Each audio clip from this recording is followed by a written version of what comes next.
اصريت انك انت تنتهك اصلا حقوقي وانا ماشيه في الطريق بامان. انت ما شفتش ان انا بني ادمه، ليا زوج وليا اولاد وليا جوب، ليا وظيفه وليا حياه، وان انا انسانه.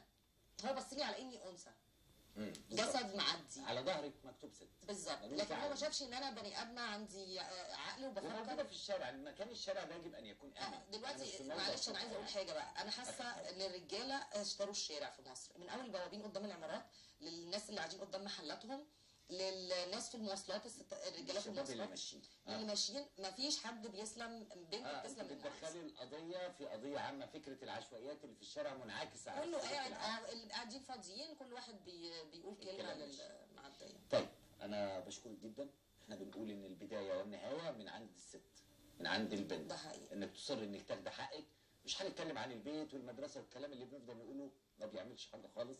احنا مستنيين التشريع ويجب ان احنا ندعم في طريقه، وبنقول لكل واحده تعرض لحاجه، وبنطالب اجهزه الشرطه، بنحييها على اللي هي عملته معاكي، وبنطالبها ان كل حاله زي دي يتم التعامل معاها بجديه، مش فكره الصلح خير ونعديها، علشان جايز اللي ما يختيش يخاف.